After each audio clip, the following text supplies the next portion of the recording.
धतूरा मन को भाई बसहा भेल की जिनकी सवारी रहे कुटिया में धूनी रमाए गोरा संग गणेश भी रहते विघ्न विनाशक जो कहलाए कथा सुनाऊं वैद्यनाथ की सुनो रे भक्तों ध्यान लगाए कथा सुनाऊं वैद्यनाथ की।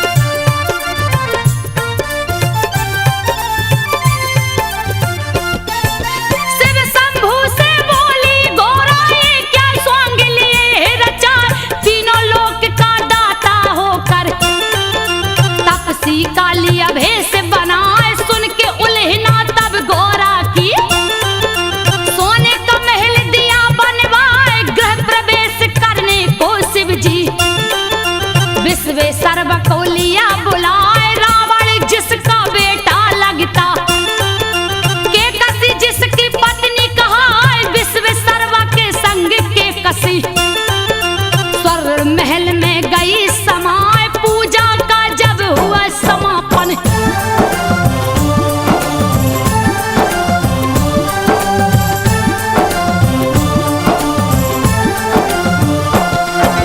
पूजा का जब हुआ समापन शिव शंभू बोले हरिषाय प्रसन्न हुआ हूँ तुमसे ब्राह्मण मांगो दक्षिणा जो मन आए यही मेरा सौभाग्य है बाबा मुझसे पूजा लिया करवाए आशीर्वाद ही बस काफी है जिससे जीवन सफल हो जाए फिर भी नहीं माने कैलाशी बोले कुछ तो ले भाई पूजा अधूरी रह जाती है बिन दक्षिणा के जो ब्राह्मण जाए के कसी को तब लालच आ गई।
कर नहीं सकता। चैन न इसमें लेने पाए के कसी रावण को उकसाई। शिव को लाओ लंका उठाए, पार्वती ने श्राप दिया है। बचने का नहीं दूजा उपाय, जा बेटा कैलाशी को लाओ।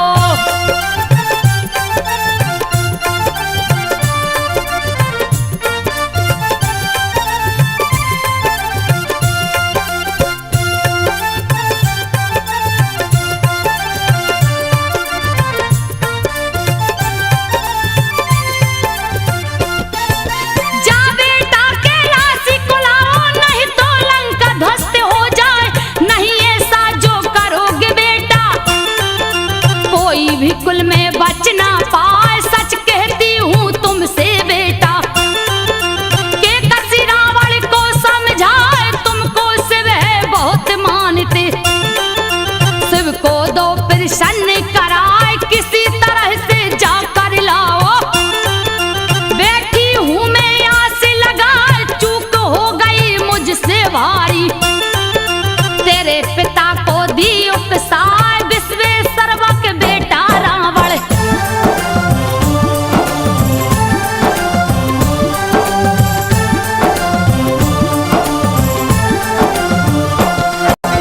विश्वेश्वरवा का बेटा रावण, जिसकी भक्ति कहीं न जाए। निस दिल शिव का पूजन कर लंका से कैलाश को जाए। एक दिन रास्ते में नारद ने मति रावण की दियो घुमाए। बोले नारद जब रावण से, लावो शिव को लंका उठाए। अजर अमर हो जाओगे तुम, बात गई रावण को भाई। जा पहुंचा कैलाशपुरी में, शिव शंभू का ध्यान लगाए। शिव शंभू थे ध्यान मगन में।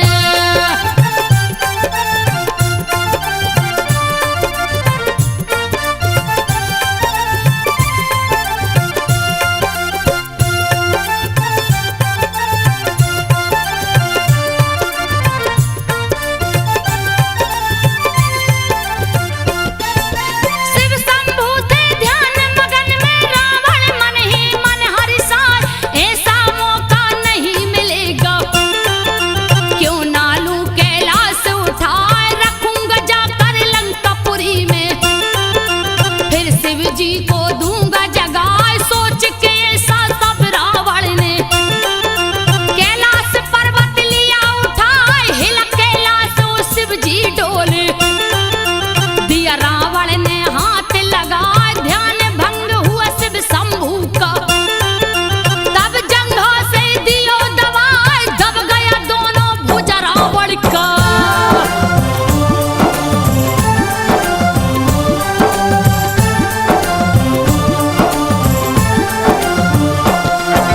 दब गया दोनों भुजा रावण का, दर्द के मारे रहो चिल्लाए। वहीं पे नारद जी आ पहुंचे, नारायण का ध्यान लगाए। क्रोध में आके रावण बोला, नारद कोई खोजो पाए। नारद जी तब हंस कर बोले, शिव जी का लो ध्यान लगाए। शिव के कोप से शिव ही बचाए। दूजा नहीं है कोई उपाय, कैसे करूं मैं पूजा शिव का। दोनों हाथ फंसा मेरे हाय, पूजा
गैस से तन भीगा जाए, कोशिश लाख किया रावण ने, शिव प्रसन्न ना होने पाए, क्रोधित होकर राजा रावण लिया खड़ग तब हाथ उठाए, एक एक करके शीश काट कर अग्निकुंड में भेंट चढ़ाए, नौ शीश जब काट दियो तो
भुजा से, फिर भी लिंग ना हिलने पाए। क्रोधित होकर तब रावण ने अंगूठा से दिया लिंग दबाए। लंका नहीं ले जा सकता तो दूंगा पातालपुरी पहुंचाए। तब करने आसन पर बैठा, नहीं था कोई दूजा उपाय। दर्शन देकर शिव शंकर ने रावण को दिया शर्त बताए, जहां भी धरती पर रखोगे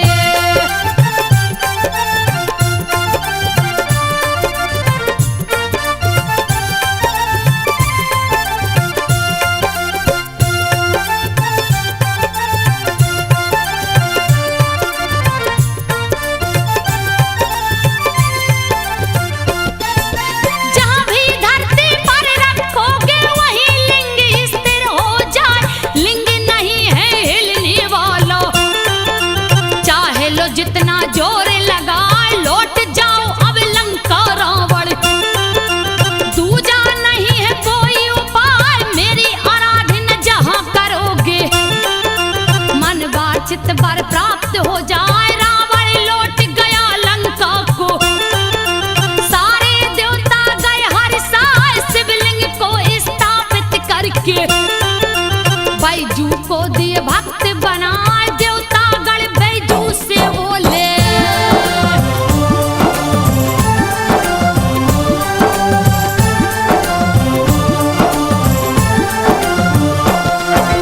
देवता गण बैजू से बोले, जो गंगा जल शिव को चढ़ाए अन्य धन सब दुगना हो जावे। तेरी गैया दुगनी हो जाए, निस दिन बैजू पूजा करता।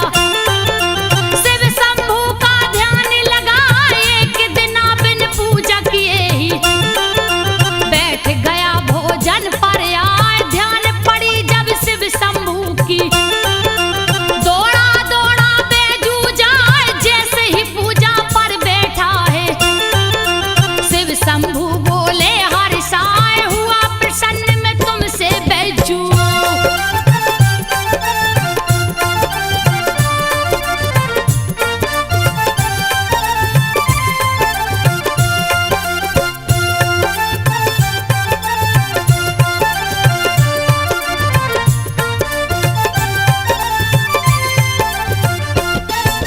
हुआ प्रसन्न मैं तुमसे बैजू, मांगो वर जो दिल में आए। ऐसा वर दो मुझको बाबा, मेरा नाम अमर हो जाए। यो मत शिव जी बोले हैं। बैजू मन ही मन मुस्काए, पहले बैजू नाम तुम्हारा, पीछे नाम मेरा जुड़ जाए। युग युग तक यह पावन धरती बैजनाथ का धाम कहा है। होनी तो होकर रहती है, लेख कर्म का मेट न पाए। राज छिपा एक और है इसमें,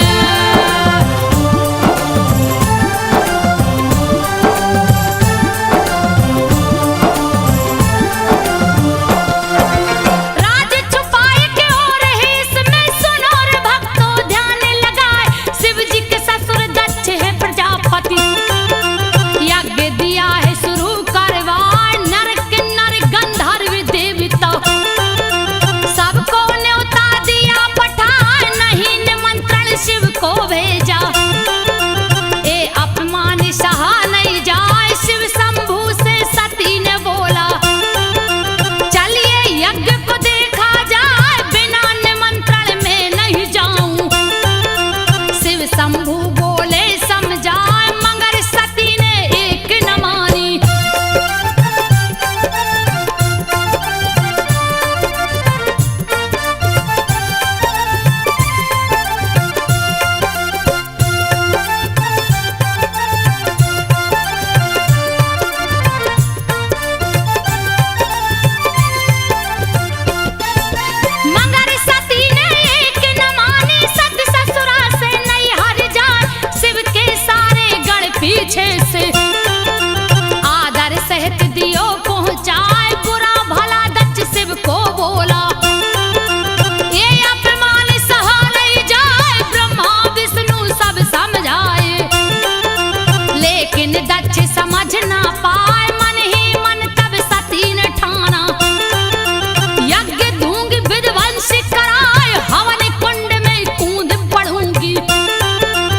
इस तन को अब दूंगी जलाए, कूद पड़ी तब हवन कुंड में।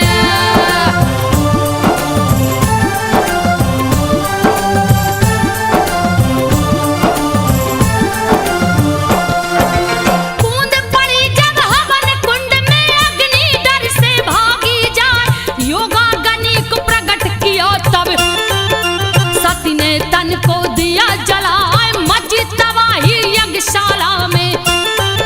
शिव गण दिए उत्पात मचाए, नारद आकर शिव शंभू को समाचार सब दियो सुनाए, वीरभद्र और महाकाली को दियो जटा से प्रकट कराए, वीरभद्र और महाकाली को शिव जी दल बल सहित पठाए, यज्ञशाला रणभूमि बन गई।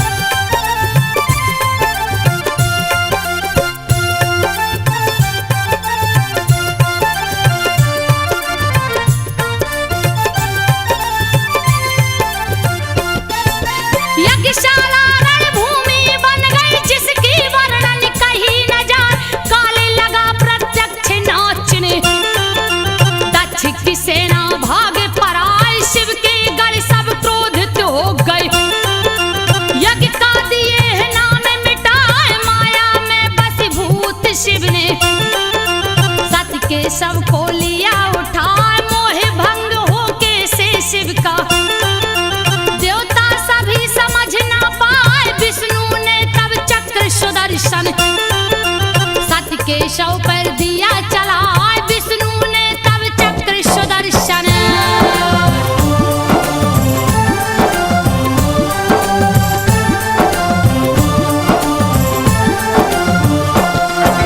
शिव ने सती के शव को देखा, हाथ लिए त्रिशूल उठाए, रुद्र रूप देख शिव शंभू का मन ही मन सब देव घबराए, करने लगे जब तांडव शिव जी, पल में लागे प्रलय हो जाए, कप गई धरती कप गए अंबर, सबकी बुद्धि गई हेराए, हाहाकार मचा तीन लोक में, कब क्या होगा कहा न जाए, क्षीर सागर सब देवगढ़ पहुंचे, विष्णु थे जहां ध्यान लगाए, मोह भंग कीजे शिव शंभू का।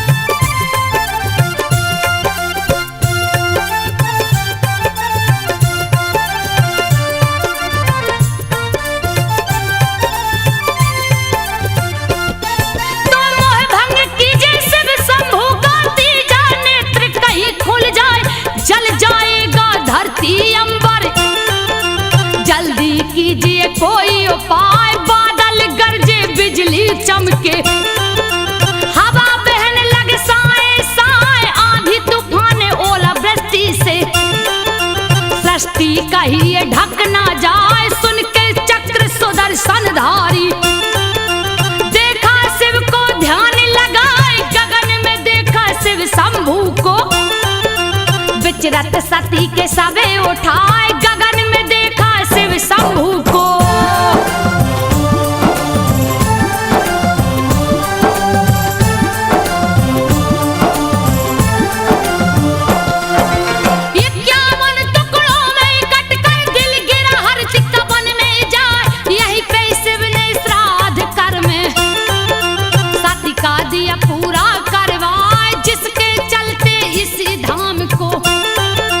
चिंता भूमि भी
सुन लो ध्यान लगाए, आज गेवी गंगा जल लेकर पहुंच गए सुइया पर आए। सुइया पहाड़ पर एक थगा दहा, प्यास के मारे रहा चिल्लाए। आज गेवी ने मन में सोचा, दूं मैं इसका जान बचा ली कांवर से गंगा जल को।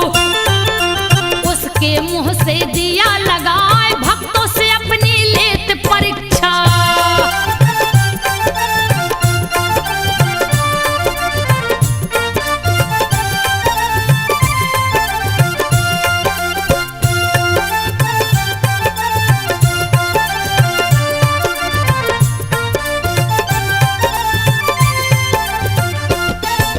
भक्तों से अपनी लेत परीक्षा, शिव शंभू तब हुए सहाय। आज गेवी से बोले शिव जी, तेरी भक्ति कहीं न जाए, तेरी तपस्या हो गई पूरी। वर मांगो जो मन में आए, मैं क्या मांगू हे शिव शंभू। धन्य भाग जो दरस दिखाए, दिए वर है फिर आज गेवी को। तू आज गेवी नाथ कहाँ, अपरंपार है शिव की महिमा। सुनो रे भक्तों ध्यान लगाए, अपरंपार है शिव की महिमा।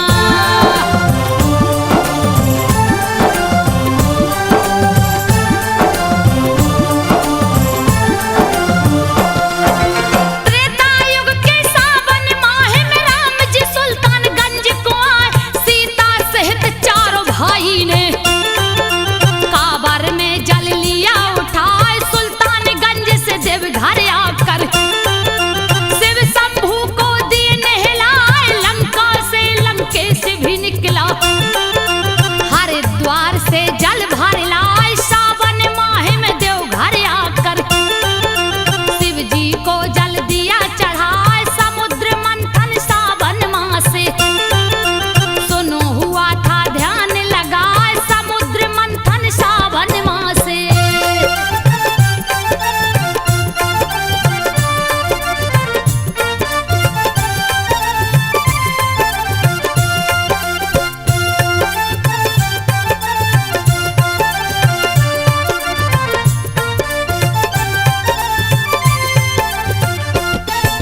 चौदह रत्न निकल कर आया, जिसमें 13 गया बता। 14 में मैं विष निकला था, जिसे देख सब गए थर्राए। तब शिव जी ने विष को उठाकर अपने मुंह से लिया लगाए। सावन में विष पान किए शिव, जिसकी गर्मी सही न जाए, उनकी गर्मी शांत करन को। सावन में जल सभी चढ़ाए, शुरू हुई कांवर की परंपरा। जिसको सारा जग अपना, जो भी चढ़ाता जल है शिव को।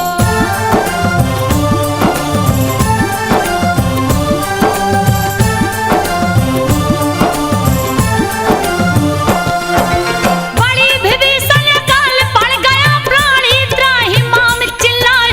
तपने लग गई धरती माता, कहीं ना पानी दिखने पाए। पेड़ पौधे सब सूखन लागे, कोप सूरज का बढ़ता जाए। धरती के सारे प्राणी तो भूख के मारे गए घबराए। व्याकुल होकर भक्त वासुकी लिया हाथ को डाल उठाए। चीरने लगा धरती का सीना, कंद मूल ना दिखने पाए। फिर भी हार न माने वासुकी।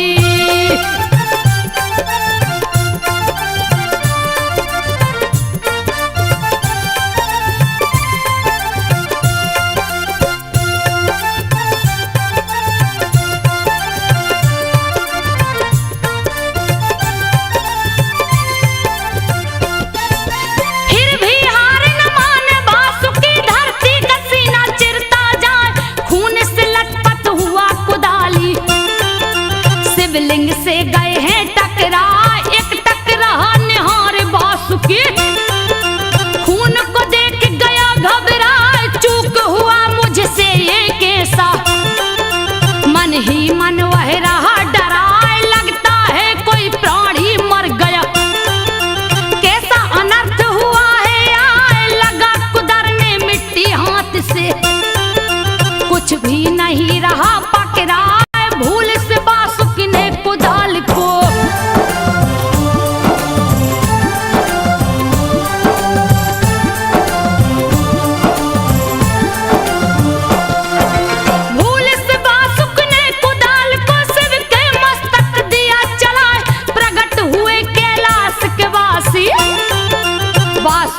कुछ भी समझ न पाए, मस्तक फटा पड़ा था शिव का। देख के भक्त गया घबराए, डर के मारे थर थर कांपे। कुछ भी उसको समझ न आए, प्रकट हुए कैलाश के वासी। वासुक से बोले मुस्काए, मांग लो वर जो चाहो बेटा, जो भी तेरे मन में आए, हे प्रभु जी अकाल मिटा करे।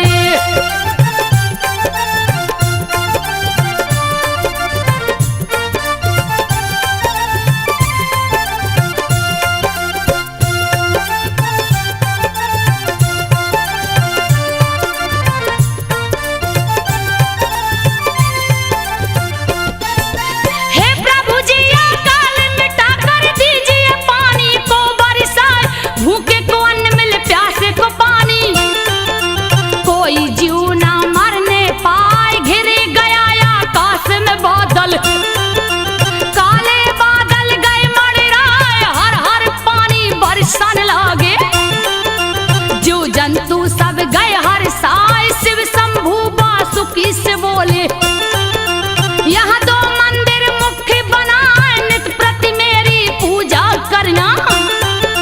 तेरा नाम अमर हो जाए, वासुकी के नाम पर ही।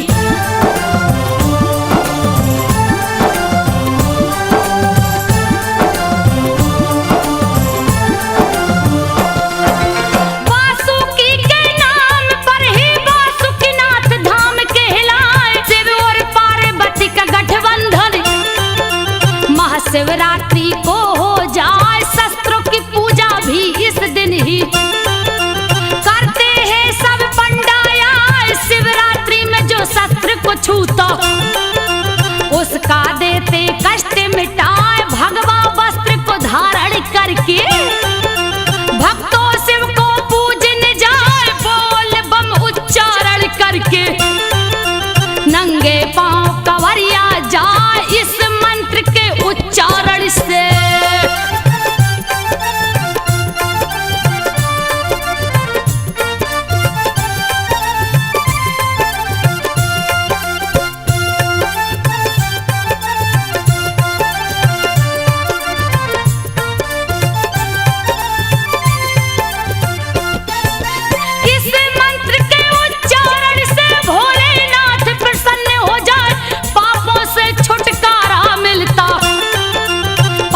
भी शिव धाम को जाए, जो भी ज्योतिर्लिंग को छूता, देते उसकी बिगड़ी बनाए, पुत्रहीन को लड़का होता।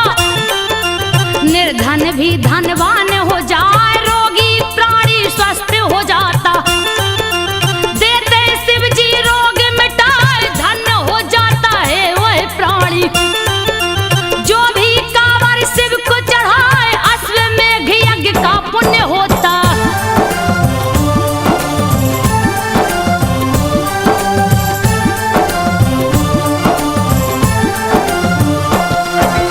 अश्वमेघ यज्ञ पुण्य होता, बोल बम जो कहता जाए, शिव के संग ब्रह्मा विष्णु भी बोल बम से खुश हो जाए। ओम नमः शिवाय भी शिव का पंचाक्षरी मंत्र कहलाए, अश्वनी कुमार बीमार पड़ गए, सारे देवता गए घबराए, लाखों वेदा देख के हारे, फिर भी स्वस्थ न होने पाए, वेद खुद ही रोगी हो गया।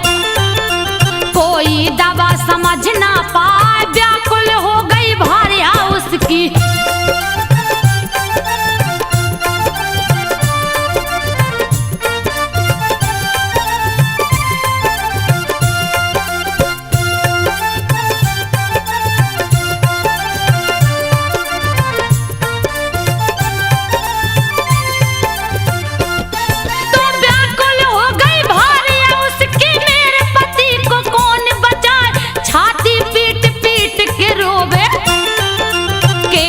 धुन के रही चिल्लाए, जा पहुंची बैद्यनाथ धाम को।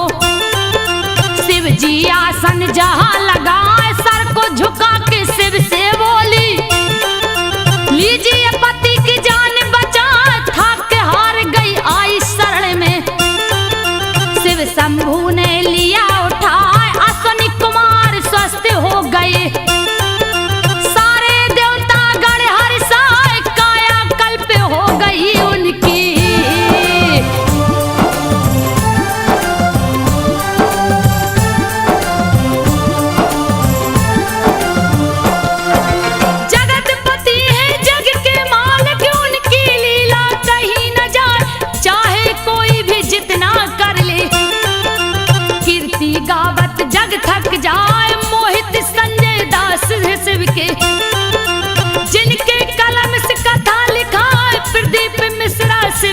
पुजारी। शिव को अपने दिल में बसाए दिलीप सिन्हा भक्त भोला के। कावर ले दो घर को जाए संजू बघेल जगावेगा था। शिव शंभू को शीश झुकाए संजू बघेल गाथा गावे। शिव शंभू को शीश झुकाए। सुन लो भक्तों ध्यान लगाए संजो शिव